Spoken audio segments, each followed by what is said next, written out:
C'est le chemin. Path, c'est un sentier, c'est un chemin. This is the pathway of the acid rain or the acid rain pathway. First step, première étape. There are emissions of oxides. For example, sulfur dioxide and some nitrogen oxides. Okay, SO2 and NOx. Why is that? Is there X not 1 or 2 or 3? Because actually the oxides of nitrogen are numerous. Les oxydes d'azote sont nombreuses. Ça peut être NO, ça peut être NO2, ça peut être NO3. Okay, these are oxides of nitrogen. Okay, the vehicles, les véhicules, vehicles and factories will release oxides, sulfur and nitrogen oxides, for example. Those compounds will be released into the air. Okay? Ces composés, ces oxydes vont être libérés dans l'air, les dioxydes de soufre ou les oxydes d'azote, sulfur dioxide or oxides of nitrogen. All of these will be released from vehicles. Tous ils seront libérés de véhicules et d'usines and from factories. They will be released in the air. Okay, they will be released into the air. The second step, okay, now we have the pollutants. On a des polluants qui viennent des usines et des voitures. We have pollutants that come from vehicles and factories. What happens next? Second step, the pollutants I told you about, the oxides, are transformed into acids or acid particles or acid compounds that may be transported long distances.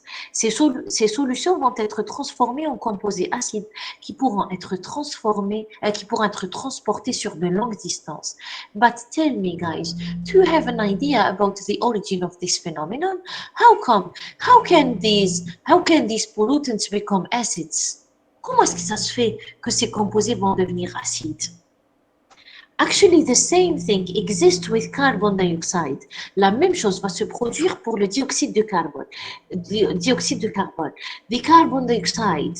If you, for example, you have a bottle of water, you have a bottle of water, of distilled water, and you do not put a stopper. Vous mettez pas de bouchon. You don't put a stopper. What would happen to that bottle of water that you leave, for example, 4 days? Par exemple, vous la laissez 4 jours. Qu'est-ce qui va se passer? Vous allez avoir du dioxyde de carbone dans l'eau. Vous allez avoir du CO2 dans l'eau. Actually, you will find in water carbon dioxide. But in what form? Dans quelle forme on va trouver le dioxyde de carbone? We will find it as carbonic acid. We will find it CO2 plus H2O, carbon dioxide and water. Actually, we have the oxygen from carbon dioxide and the oxygen from water. It will be 3O. And we have the carbon from the carbon dioxide, and we have only one carbon. We have 2 hydrogen from water, and we will have 2 hydrogen at the end. H2 from water, it is in red. We have carbon, only 1 carbon. We will write only 1 carbon. O2 and another oxygen, it will be O3, and we call it the carbonic acid.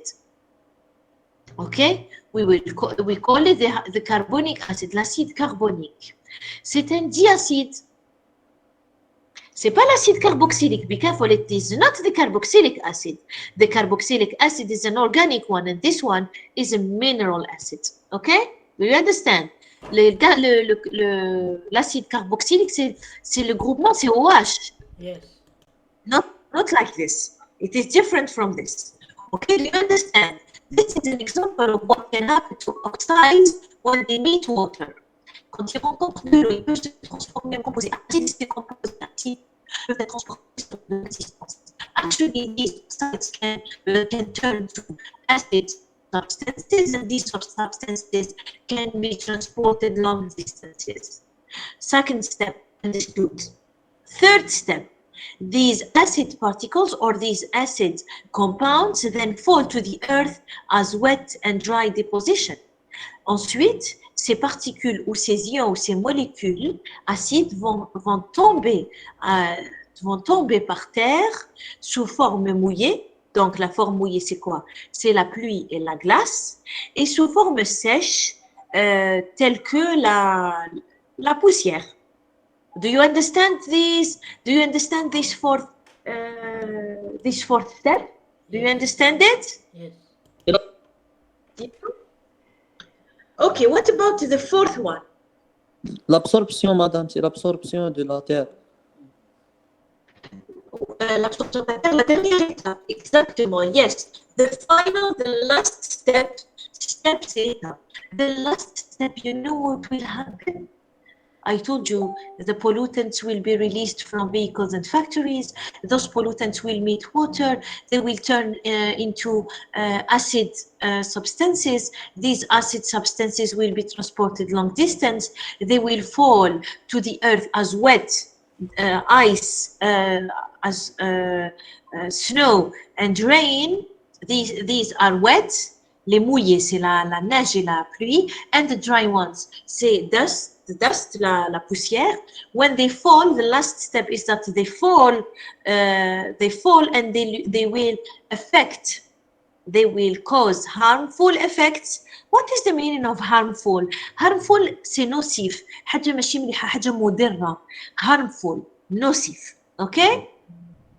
They may cause harmful effects on soil, forests, streams and lakes. Ils vont créer, ils vont induire, ils vont causer des effets nocifs dans le sol, les forêts, les rivières et les lacs. Streams, c'est les rivières et lacs. Do you understand?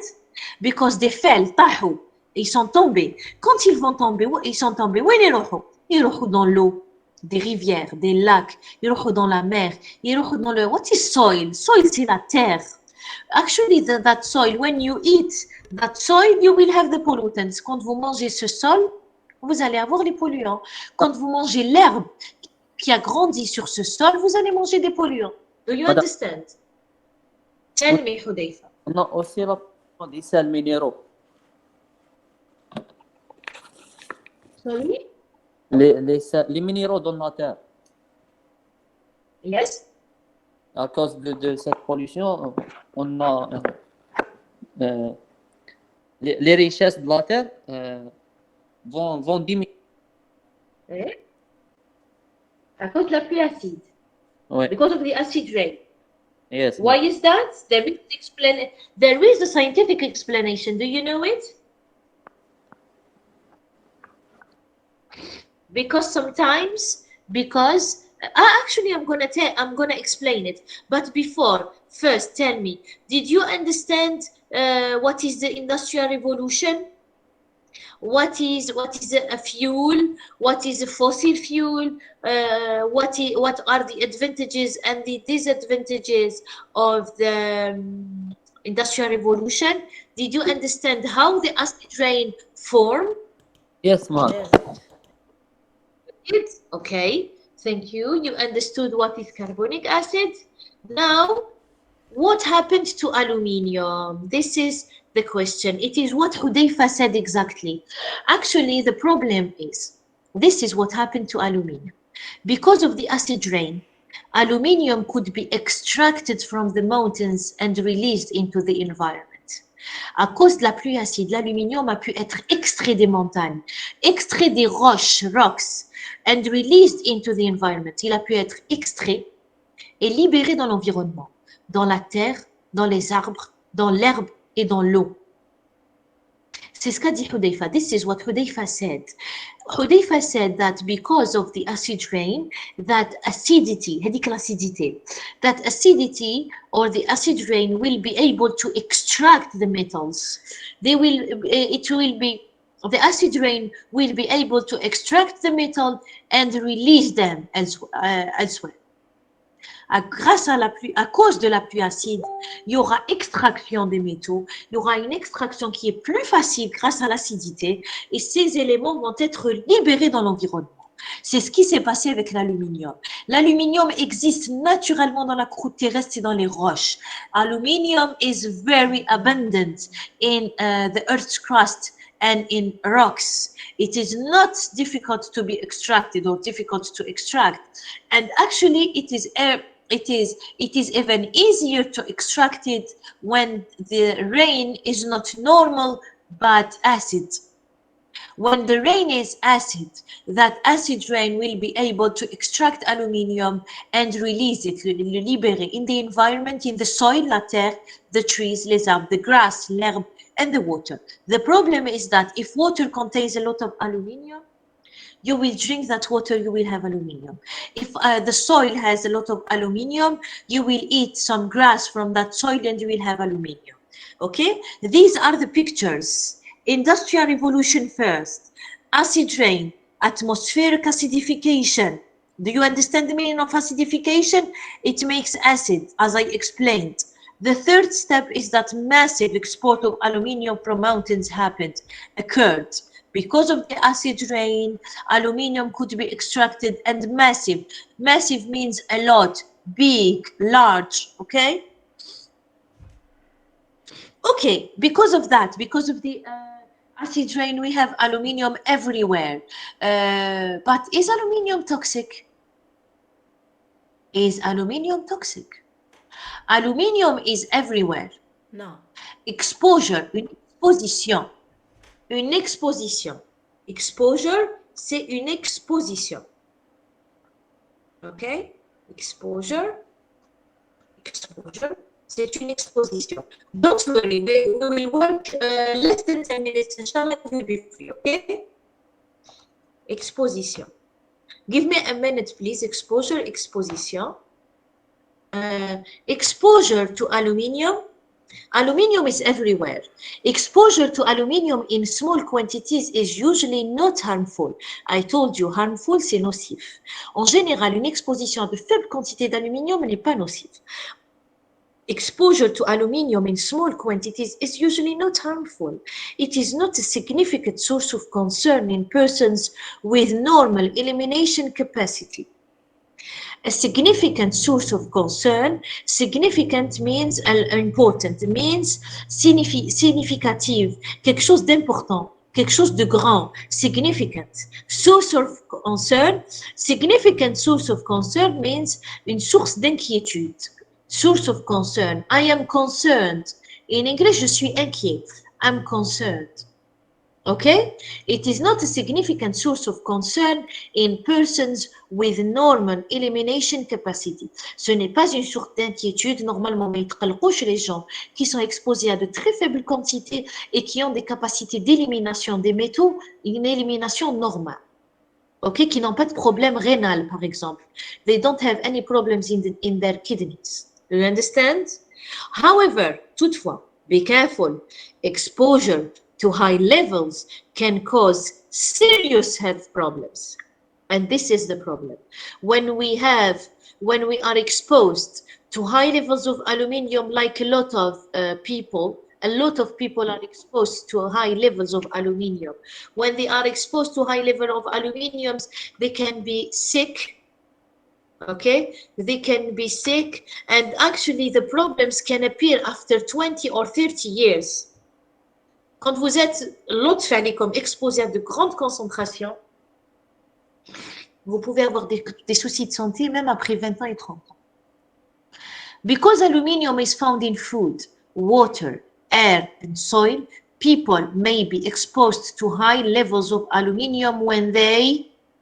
Parce que l'aluminium est trouvé dans la nourriture, l'eau, l'air, le sol, les gens peuvent être exposés à de hauts niveaux d'aluminium lorsqu'ils breathe aluminium dust in workplace air, lorsqu'ils respirent de la poussière d'aluminium dans un endroit, sur leur lieu de travail, lorsqu'ils respirent, to breathe aluminium dust, la poussière. Dust, c'est la poussière. Let me write it as a message. We almost finished. Please focus. Dust, c'est la poussière. What is the problem with poussière? Poussière. Okay? When you breathe aluminium dust in workplace air, For example, you're working in a place where there is aluminium and you breathe it every day, every day. Why are we talking about workplace? We are not talking about holidays. Because holidays, maybe you will spend in your holidays 10 days a year. Peut-être que pendant les vacances, vous allez être dans un endroit d'aluminium, mais par exemple 10 jours par année. Et si c'est sur votre lieu de travail qu'il y a de l'aluminium, tous les jours, in your everyday life, you breathe aluminium dust in your workplace air every day, this is very dangerous. Second possibility, second situation, when you live where aluminium is mined or processed. You live where aluminium is extracted, mined, extracted, or processed, treated, traité, procédé. Processed, c'est traité. When you live where aluminium is naturally high, lorsque vous vivez là où l'aluminium est naturellement élevé. Naturally, we say, naturally. When you drink or ingest substances, lorsque vous buvez ou ingérez des substances containing high levels of aluminium. What is the difference between to ingest and to eat? Why do we say to ingest aluminium or to ingest substances? Why don't we say to eat? For example, we say, be careful. Ingesting aluminium is dangerous. Could we say eating aluminium is dangerous? But who would eat aluminium? This is nonsense. C'est un non-sens. Qui mangerait de l'aluminium? C'est pour ça que lorsqu'il s'agit de produits chimiques, on ne dit pas manger, on dit ingérer. Attention, dangereux lors de l'ingestion. Attention, dangereux si ingestion. Very dangerous if ingested. On the chemicals, sur les produits chimiques, vous pouvez le lire. Be careful, dangerous if ingested. Dangereux si ingéré. Ingérer, c'est comme manger, mais on ne mange pas l'aluminium, on ne mange pas les produits chimiques, on dit ingérer. Ça veut dire c'est de petites quantités que vous ne faites pas exprès, comme vous la mangez, vous l'ingérez. Elle entre dans votre corps. Drink or ingest substances containing high levels of aluminium. These are the situations where you may be exposed to high levels of aluminium. If you, in your workplace, you have aluminium dust. If you live near aluminium, where aluminium is mined or processed, if you live where aluminium is naturally high, if you drink or ingest substances containing high level of aluminium, in these cases, you are exposed to high levels of aluminium, and you can get sick. When some plants are cultivated on acid soils, quand certaines plantes sont cultivées sur des sols acides, when some plants are cultivated on acid soils, where aluminium is highly available, là où l'aluminium est hautement disponible. Available, c'est disponible.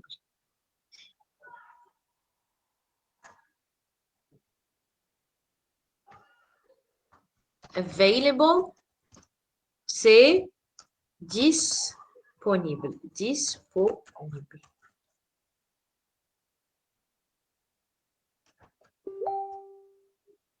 Disponible is available. Available, c'est disponible. Unavailable, c'est indisponible. Okay, do you understand? For example, when I write a message to Khalifa or to Iman Boulouza, I say, are you available tomorrow? Are you available on Thursday morning? Available, c'est disponible, okay? Do you hear me? Guys, are you still with me? Yes, Mom. Yeah. Yes, when the plants are cultivated on acid soils, quand vous plantez, vous cultivez des plantes sur un sol acide plein d'aluminium, là où l'aluminium est hautement disponible, on a beaucoup. Those plants become full of aluminum, of course. We call them aluminum accumulators. Il y a des plantes qui accumulent l'aluminium. Si vous les plantez, vous les cultivez sur une terre riche en aluminium, vous êtes foutu. C'est des plantes qui seront pleines d'aluminium. When some plants are cultivated on acid soils, where soil, c'est terre. On acid soils, not floor. Floor, c'est la terre, mais le floor, c'est sur le parterre. Fidar, ou là, dans une maison, ou là, parterre, the floor. But soil, c'est la terre. Okay, when some plants are cultivated on acid soils where aluminium is highly available, those plants become full of aluminium. We call them aluminium accumulators, like coffee plants, soybean plants. Soybean, c'est le soja. Soybean plants and tea plants. One should be careful. On doit rester prudent.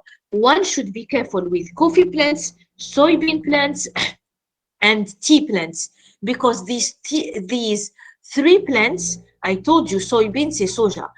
If these three plants are planted or cultivated on acid soils where there is aluminium, they will be full of aluminium. We call them aluminium accumulators. Do you understand?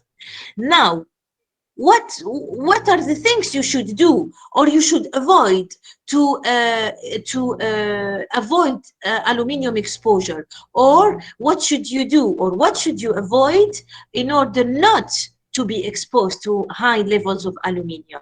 The first thing you have to do, keep that in your minds, guys. You have to tell your family, you have to tell your friends, you are chemistry students.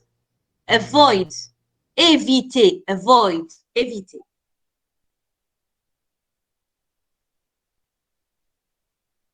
Avoid,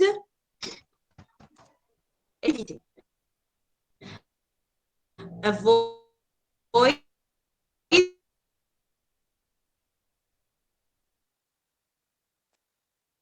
c'est les breuvages, c'est les boissons. Les boissons, okay? Avoid drinking acidic beverages like Coke, what you call Coca-Cola in our language, Coca-Cola or Coke.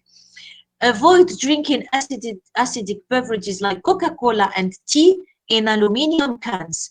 Il faut impérativement éviter de consommer des canettes de limonade, parce que la limonade, elle dit qu'elle contient des acides. Si vous regardez la composition, vous allez trouver les acides. C'est des boissons acides. Quand vous les mettez dans les canettes elles contiennent de l'aluminium, et bien l'acidité de la boisson va extraire l'aluminium et vous allez être exposé à l'aluminium. Be careful. You should definitely avoid drinking acidic beverages like Coke, for example, or tea in aluminium cans. Never use aluminium cans, and actually it is dirty. Aluminium cans are dirty. So you should avoid them. OK? Vous devez les éviter. Vous pouvez tomber sur des excréments de souris ou de rats. C'est déjà arrivé parce qu'ils ne les lavent pas dans les restaurants la plupart du temps. Vous pouvez mourir de ça. A lot. Be careful, please. Pay close attention to cans. I advise you not to drink anything in cans, okay? Second thing you have to keep in your minds, avoid eating acidic compounds in aluminium containers. For example, tomatoes. Le concentré tomate, les tchérif l'aluminium. This is a very big mistake. It is a mistake that can be made by people who are not chemistry students or not chemists. But be careful, chemists know that you shouldn't eat tomatoes or any acidic compound in an aluminium container. You have to buy the ones in glass. Vous devez acheter ceux qui sont dans le verre. Ça existe. It exists now. Ça existe maintenant. Okay? Suggestions to avoid exposure to aluminium. Restrict. You know the meaning of restrict? Restreindre, diminuer, éviter. Restreindre, c'est diminuer. Restrict consumption, la consommation, consumption. Restrict consumption of food cooked in aluminium pots, especially if acidic. Restreindre ou diminuer la consommation d'aliments qui ont été cuits dans des pots en aluminium, surtout s'ils sont acides. Jamais ne cuisiner dans de l'aluminium si vous préparez quelque chose avec de la tomate ou là, le café ou là. OK, be careful. Second advice or suggestion, restrict or avoid usage of aluminium equipment for food storage. Try to store storage. To store, c'est emmagasiner ou la garder. Storage, c'est le fait de garder et le fait d'emmagasiner. Try to store your food in glass equipment, not in aluminium ones. Essayez de garder, de conserver, voilà. To store, c'est conserver. Essayez de conserver vos aliments dans le verre. Try to avoid aluminium. Use glass. Okay? Use glass